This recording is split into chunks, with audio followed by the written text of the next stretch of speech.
How we doing, everybody? Let's talk about some comics. Woo! All right. So this past weekend, it's Memorial Day weekend. Happy Memorial Day weekend. Some of the vets don't like to say that because it's in memory of the people that gave their lives. So yes, honor to this weekend, I guess. A better way of saying it. But I got to be on Vets Talking this weekend and Max von Priestley this past weekend talking about Destiny Aurora and the Kickstarter. So yeah, if you haven't pledged yet, then please do so. The link would be in the description below. Immerse yourself in the wildly successful Destiny Aurora universe. The release of the audiobook version marks the newest addition to the franchise.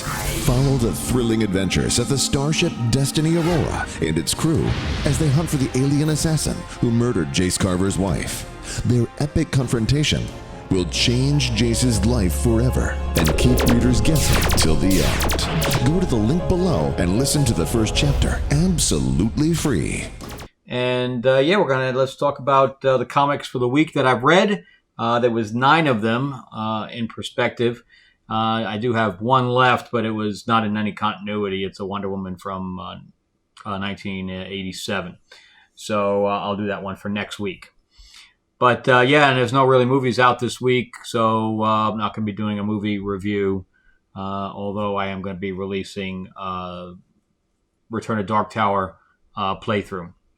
So exciting stuff, but remember to like and subscribe if you haven't already, and I really appreciate everybody's support and helping me grow the channel. So we do movie reviews, we do comic reviews, and we do board game playthroughs, so it's a little bit of pop culture all over the place. But anyway, let's start with DC because I didn't realize this until I put it into some kind of a list, but there are very few DC and Marvel this week.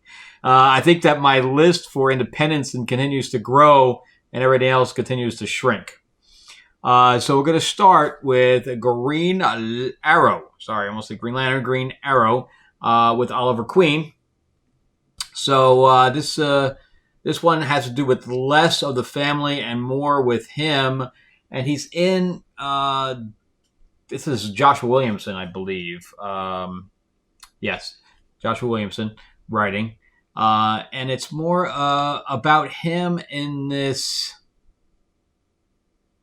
alternate universe that's like alien space. I don't know. That's why I'm really confused by this whole thing. He is and that's why it's well written, but it doesn't feel like Green Arrow because he is a street level character, and we have him dealing with Green Lantern stuff, and this alien is dealing with an alien kingpin that's a cat creature, and then Cheshire, which is his daughter, shows up and saves him, kind of, and then he remembers her growing up and things to that effect, and I don't know, he's got this bounty hunter, and bounty hunter is, I have no problem taking out somebody who's old. He's like, old? What? They don't call me old. Anyways, that kind of thing. So, I don't know. I'm hoping it gets better. I'm hoping he gets out of this alternate reality and we can finally start like a Green Arrow actually book. It's well written again, but it just doesn't feel like Green Arrow, so we'll see what happens with it. But I recommend it, but only slightly because I'm waiting to see what happens in the future. Then we have Nightwing. Again, I'm on the border of dropping this one completely. Tom Taylor has taken this off a cliff. I don't know what's going on. It turned into a Titans book, and we just got a Titans book to start it out. All the stuff for Nightwing with Heartless has not even... I was his big villain. That's spawned like 10 years. This guy's been around killing people right and left, and he's still around. I don't know. I don't know why Dick's not taking care of him, but it's like, I really don't care. So he goes and deals with Neron in Hell, and Neron gives him powers because he wants this little girl, and the little girl has powers of her own, and I think Nightwing's kind of training her, even though it's kind of fantastic spell type stuff. So they go to hell with with Raven, and Neron gives him Superman-type powers, and he says, okay, you have these things for 2 hours, and basically he's trying to get Dick to give him the girl in place of the powers. And I don't know what would make Neron think that that was even possible, because there's no inkling in his character and Dick's character that says that he would not be self-sacrificing. So anyway, that's, and Trigon shows up and says, you haven't got the girl yet. And Neron's like, no, I'll handle it. Don't you worry about it. Don't worry about it. I got it. Anyway, so Dick has this up for 2 hours, and why doesn't he go after Heartless after this whole entire time? He has the powers to find him, and he just doesn't. I don't know. Anyway, that's only my 2 DC ones for the entire week, and they're all very middle of the road. It's not bad, not good situation. Then we go into the only Marvel book I bought, and I was so looking forward to it. Storm by Ann Nocente, okay? And I love Storm, as everybody knows. So I was really looking forward to, because I didn't really like what they were doing in the Red Planet stuff, or whatever that was called, X-Men Red or whatever.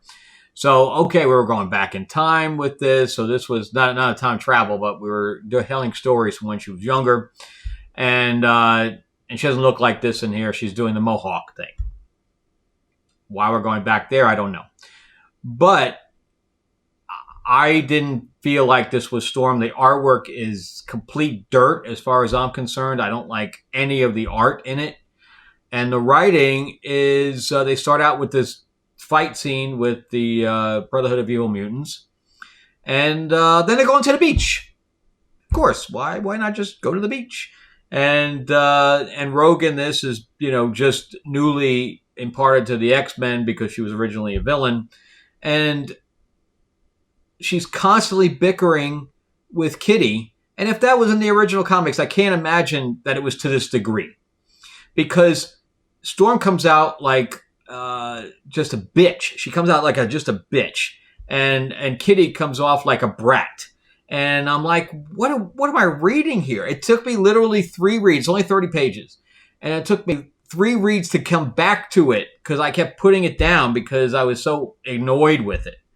And Storm is a leader, and she's supposed to be a leader in here. So this is after she's leading the Morlocks and had a knife fight with Callisto, which I like all that stuff. And she's fighting with Kitty. Oh, you need to be doing this. Oh, you need to be doing that. She's more... the Storm I always read was that she was more of an empathic type person. So she would apply that to her relationships with her team. And not be, well, you need to do this. You need to be better. You need to be better. Be better. Be better. That's what all this thing was. Kitty, be better. Kitty. And she's like, I'm going to go hug on Colossus, who looks about 10 times my age. And then she comes back with Little Mermaid tattoos, but at least the Little Mermaid was the ones from the 80s. It wasn't the recent ones. I'm like, what is going on? Anyway, I know that some of the people really liked this book, thought it was awesome. Me and Spider Slayer, Mike Spider Slayer, thought this was complete junk. I will not be continuing it. I do not recommend it. Just drop it. When you see it on the shelf, just walk past it. Then we're going to go into Independent. So the rest of the books I have are from Independent. So we're going to go into Mark Millar, or Miller, however you say it. So he's got his deal. I wonder, he's always got second writers with these things. And I'm thinking that because he has his deal with Netflix, he's bringing on other writers that have ideas. He's kind of putting his 2 cents in, and the other writers are really writing this. That's what I think. Not that he's not being, putting input into it. I think he is. I think he's basically playing editor, but putting his name on it. So that's what I think is going on. But anyway, so this is about the vampire teenagers that want to be superheroes. So the majority of this book is exposition. So you got this cop that ends up accidentally getting into this biker gang or investigating this biker gang, and then they turn him into a vampire, and he's still investigating even there. He's already a vampire and trying to take them down, but can't. So he tells the kids this, and then he's telling all this stuff to the kids, and they come in and hear him. So he's like, "Don't you hear what I'm telling you?" And they're like, "We did." And they cut his head off. So we have all this exposition leading up to a character that dies 2 pages later. Whatever, man. He was just there just to die.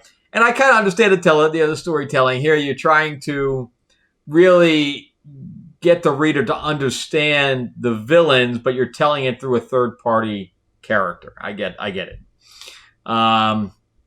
But yeah, and then the head of the biker gang vampires says to the kids, "You either kill your parents or we kill them. The choice is yours."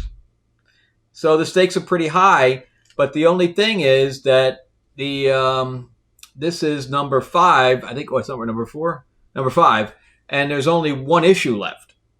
So I don't know how they're going to wrap all this stuff up in a single issue. So and then he's got this other thing coming out soon, Big Game. So we'll see what happens with that because he's got 2 series that are ending right now. Then we have another book that just, this is the last issue of this one, I believe. It's called The Harrower. And I really don't like the artwork in here at all. But at least the story was a little more compelling than Storm. And it's about a hack and slash type character that's supposedly supernatural to some degree. We've seen him get shot multiple times and get up. And then we find out that he's just human. I didn't quite understand that. And then we have a twist in there where we actually see that he is human and how this actually came about. And we have a replacement and that kind of thing. And I don't know, the twist was okay. This was an okay series. I wouldn't say it was great, but it was different. I guess different enough to get a hack and slash type book. But yeah, and it's only 4 issues, I think, 4 or 5 issues. Yeah, 4. So not too much of a commitment there. Then we get into Dynamite, and this is my only Dynamite book, I think, and 007. And I'm really pleasantly surprised with this series. I know we're only on issue 2, but I'm pleasantly surprised with this series. So I'm missing the plot here because there's something about a independent corporation that's made a deal with MI6. And M is involved, and M is hunting Bond and this other former 00 that's with him. And I don't understand it. I'm not quite understanding why M would be on board, and I really need to explain that because that is completely our character for M to be doing. So they take care of the guy that was from the previous issue that was hunting them. And again, the covers from Michael Linsner are great. But so then, and I'm not the only one who said this. Drew said this too. And when he said it, I'm like, yeah, that's my problem too. So he has a beard and, she has dark hair. And then suddenly we see them on a plane and he's clean shaven with lighter hair and she's more lighter haired. And I thought maybe it was a flashback. And then I realized that they had changed their look so that they could blend in. So it was, a disguise. So I was confused. I had to read a page or so before I realized that that's what had happened and it wasn't a flashback. So I don't know why they didn't put text in there. It says, after changing our look to, avoid, the prying eyes of the police or whatever, or fellow 00s, etc. But then they end up going to Rome to meet with a former Q to help them. And there's a double O that doesn't want to be there, but got the assignment anyway to start sniping them. And I don't think he really wanted to kill them anyway. So, we ended up with them, at least Bond, trying to get them out.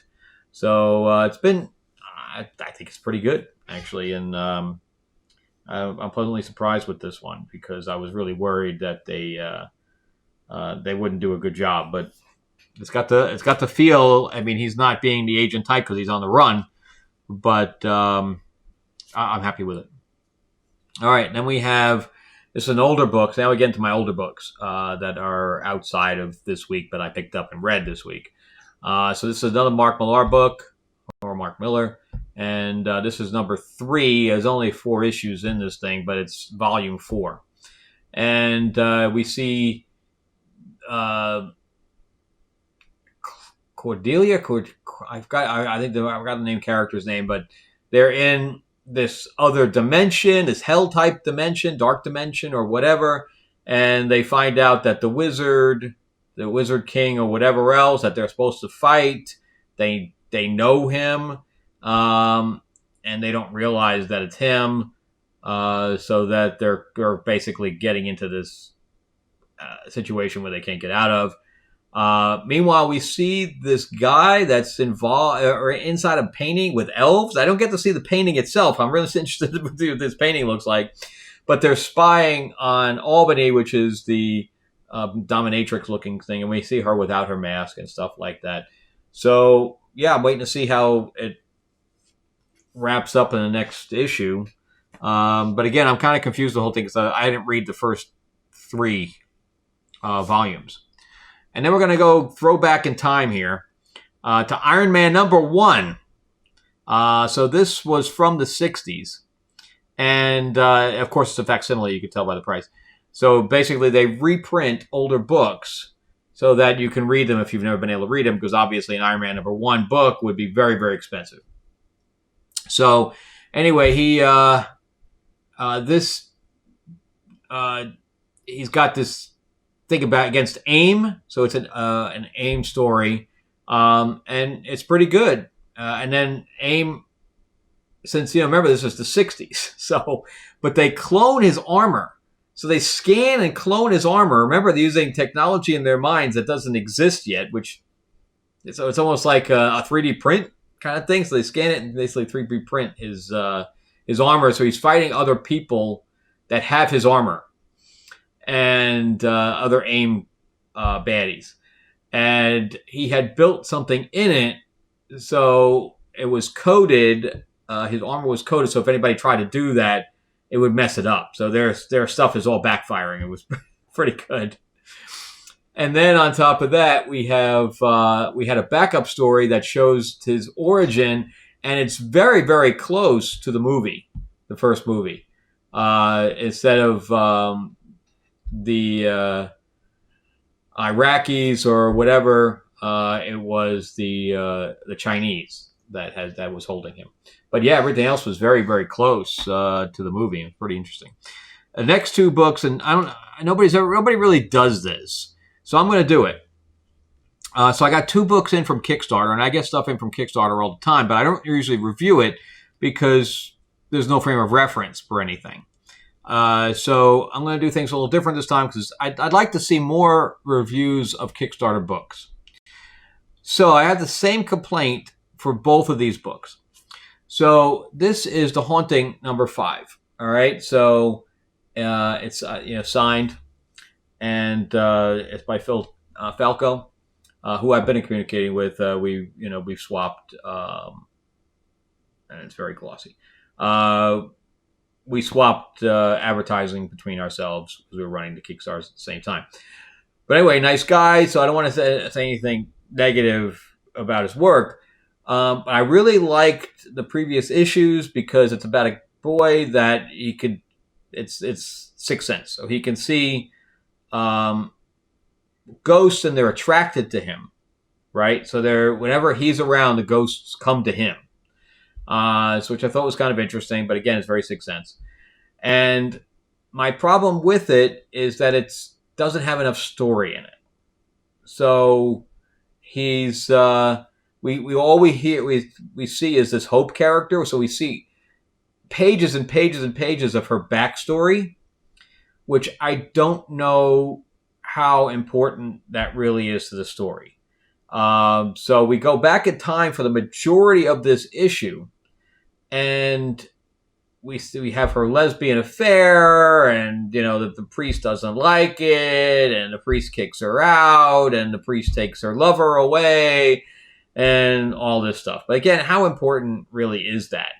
So she's pissed off. I get it. And now we see it like 5 years later, and she's going to kill the kid, but I don't understand why. So she doesn't want a necromancer to find her or whatever else. But then the sister ends up being a necromancer, and we see that happen. But we had no inkling of that happening prior to this, so there was no setup. So anyway, I thought they could have cut back on the backstory a little bit, explain the sister having the ability, at least start out with that, since we have a flashback anyway. And but it's a good story, but there's just not enough to it, especially when you're paying that kind of money and you're only getting 22 pages.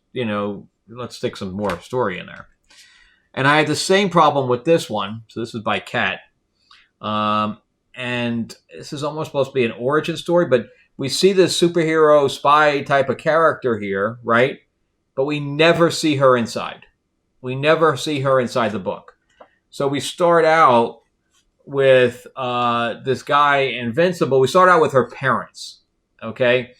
But we don't know it's her parents. All we know is that it's 11 years ago, which makes no sense time-wise, because so he's got these superpowers, and his name is Invulnerable, okay? And that's all we see of him until later. And then we get this big, long flashback of pages upon pages. I don't understand why. It was a waste of pages about one. I don't even know what their relationship is. And I assume this is 11 years prior also, which again makes no sense. But she's ordered to kill this woman. And the woman just sits there and agrees that she's going to be a sacrifice. But why? Why does she agree? I don't understand. I don't understand the whole situation it's in. And it's not like, well, this is number 8. So I assume I missed a whole bunch of story here. But then we see the parents older, and the guy's name is still Invulnerable, but he's no longer invulnerable, I guess. But it's also, if it's 8, yeah. So if it's number 8, why don't we have text here, telling me the backstory? Because I'm coming into this cold with no backstory. But anyway, so this is supposed to be the daughter, right? And she doesn't look like she's 11 years old. So I think the timeline is wrong. I think it should have been like 16. Plus, he's got gray hair now. It should be like 16 or 18 years later or 17 years later. And we never see her in any kind of capacity of being a super spy or whatever. And so there's very little story in here, and we waste a lot of time with some of this backstory that I think could have been told a lot quicker. And again, we have 22 pages. With not a whole lot going on, and you're spending, obviously, with an independent book through Kickstarter, you're spending upwards of $10, $12, $15, and really not getting a lot for your money. That's why I try to do 2 issues at once and put them together. Like Lords of LA, it's 48 pages. So I get, if you're waiting, and I only charge, $9 or whatever else for it, and that's signed. And of course these are signed too. So, Kat signed this one too. It's right there. But yeah, so I want people to have more story, and I think that's how this should be too. And I know it's more expensive that way because you have to pay for artists for, for 48 pages for me. It's 24 pages a piece. But anyway, that's all I have for this week. So that was nine books. And so quite a bit. I read quite a bit this week. And not a whole lot to recommend other than the standout for me was Bond. And Night was okay. Storm was complete garbage. Nightwing and Green Arrow were middle of the road. So really no standout books. At a 9, I can, barely recommend anything. So anyway, that's it for me. Again, remember to like and subscribe. And if you haven't already pledged to, I have 2 weeks left of Destiny Aurora, so jump in there. We've already passed goal. We're at the stretch goals now, so let's unlock some free stuff. And I'll put the link in the description below. And Lords of LA, I just paid for the 2 pages of coloring, and I only have like 2 pages left after this, so we're really close. And got to tell everybody. So I told everybody in the last few episodes that we were waiting on the hardcover because I haven't liked the ones up to now, but this one is perfect. I mean, look at that. I mean, that is gorgeous. So I'm really excited to get into people's hands now. So I'm going to be sending the paperbacks out. I'm going to be putting my order in now for these. So hopefully within the next couple of weeks I'll be able to send the hardcovers out. And finally got a good copy. Anyway, that's it for me. Have a great Memorial Day weekend, and I'll see everybody on the next one. All right, bye-bye.